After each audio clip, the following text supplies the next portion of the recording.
நமது வாழ்க்கையை உள்ளும் புறமும் சுத்தமாக்குகிற பரிசுத்தமாக்குகிற ஆண்டவராகிய இயேசு கிறிஸ்துவின் நாமத்தில் உங்களுக்கு என்னுடைய வாழ்த்துக்கள்.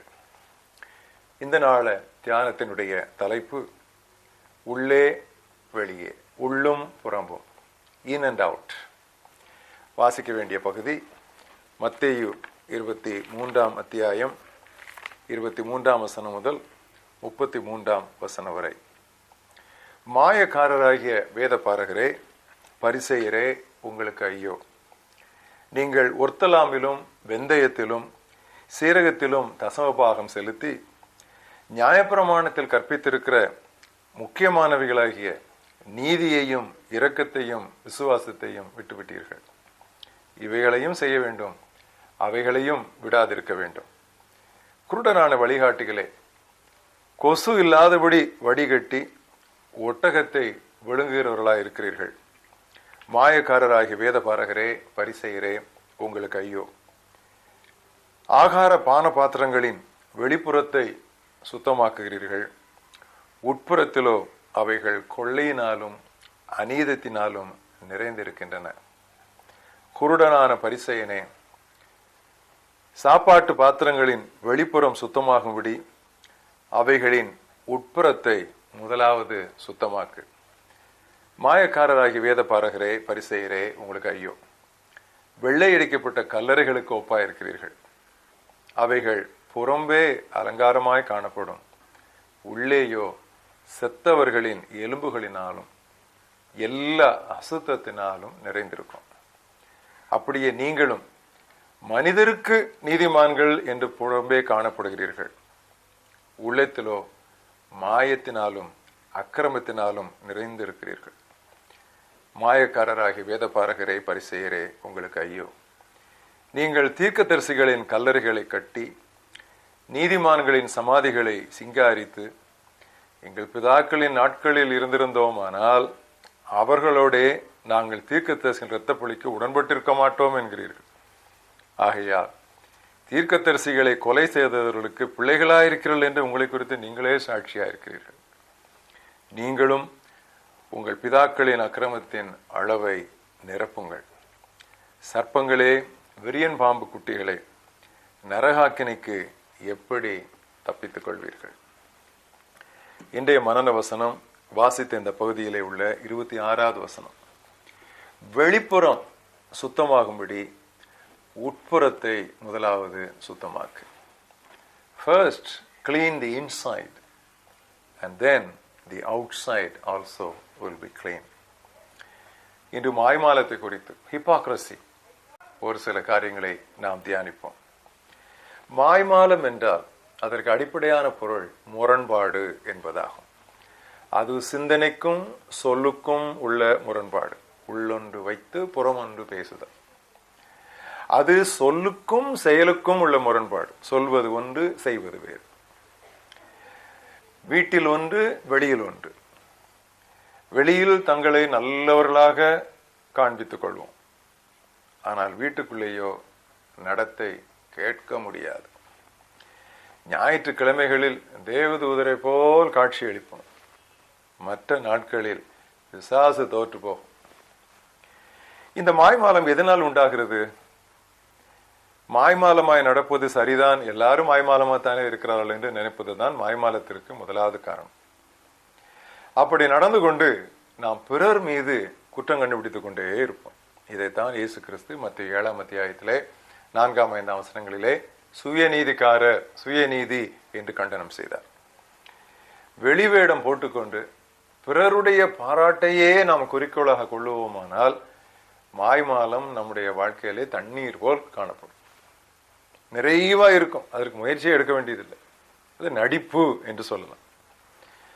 உள்ளான வாழ்க்கையை விட வெளியில் புறம்பாய் காணப்படுகிற காரியங்களுக்கு முக்கியத்துவம் நாம் கொடுக்க துவங்கிவிட்டோம் என்றால் அதுவும் மாய்மாலத்திற்கு ஒரு முக்கியமான காரணம்.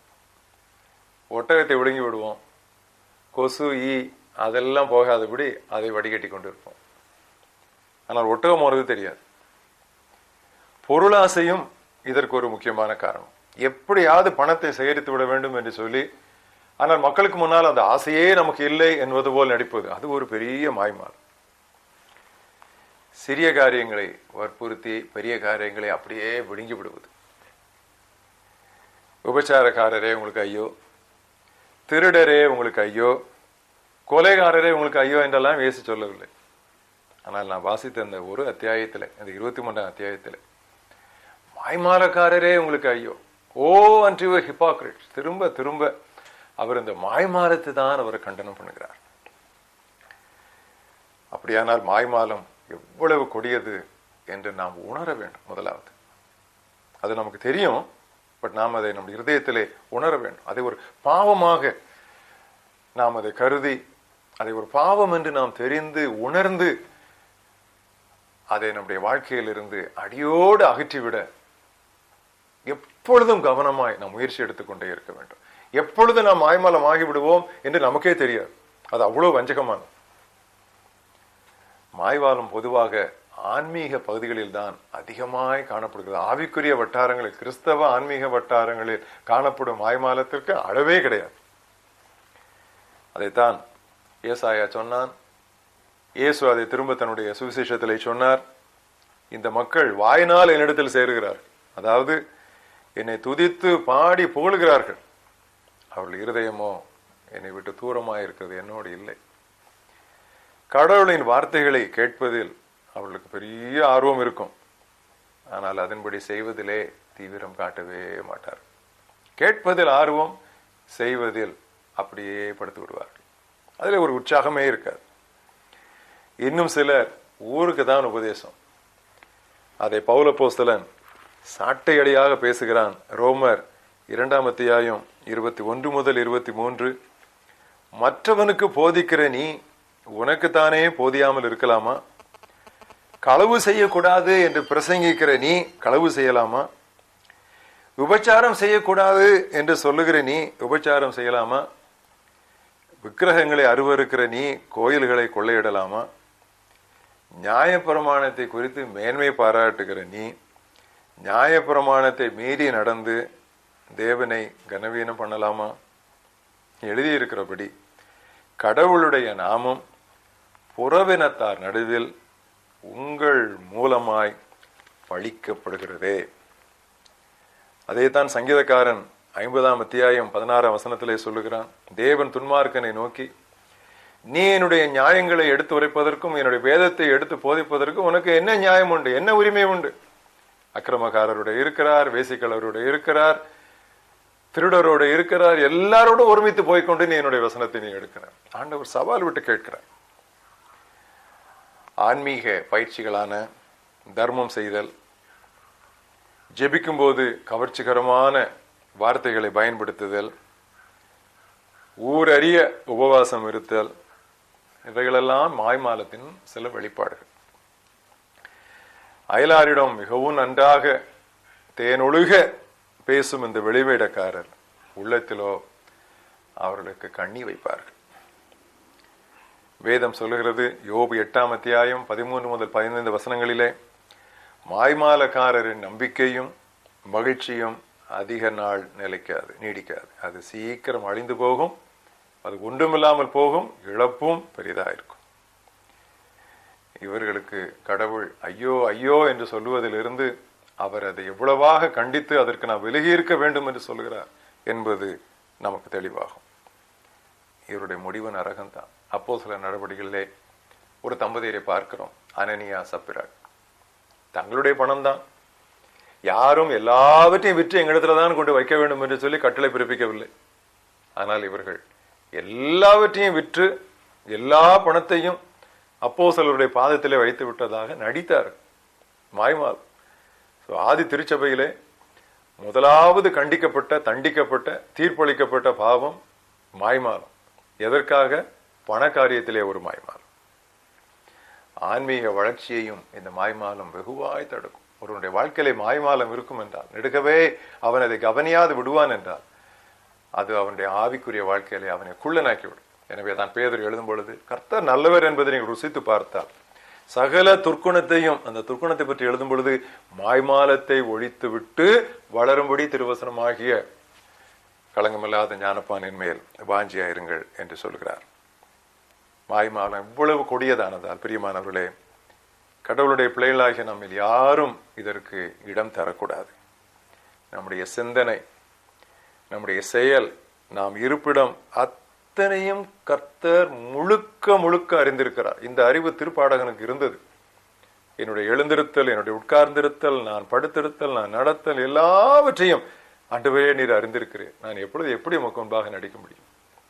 இந்த அறிவுதான் நம்மை விட்டு விலகுமானால் மாய்மாலம் உடனே குடிகொண்டு விடும். ஒரு நாளிலே நம்முடைய ஆண்டவருக்கு முன்பாக, அவருடைய நியாயாசனத்திற்கு முன்பாக நாம் எல்லாரும் நிற்க வேண்டும். அப்பொழுது நம்முடைய இருதயத்தின் அந்தரங்கள் எல்லாம் வெளியரங்கமாகும் என்கிற நினைவு மாத்திரம் நமக்கு இருக்குமானால் மாய்மாலத்திலிருந்து மிகவும் எளிதாக நாம் வெற்றி பெறலாம்.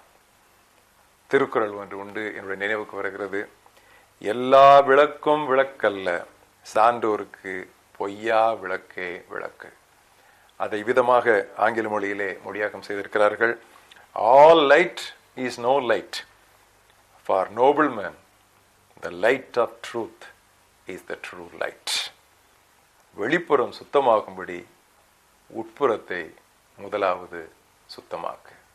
ஜெபம் பண்ணுவோம். நல்ல ஆண்டவரே, இந்த அருமையான நாளுக்காக நாங்கள் உம்மை துதிக்கிறோம். இந்த நல்ல தியானத்திற்காக நாங்கள் உம்மை ஸ்தோத்திரிக்கிறோம்.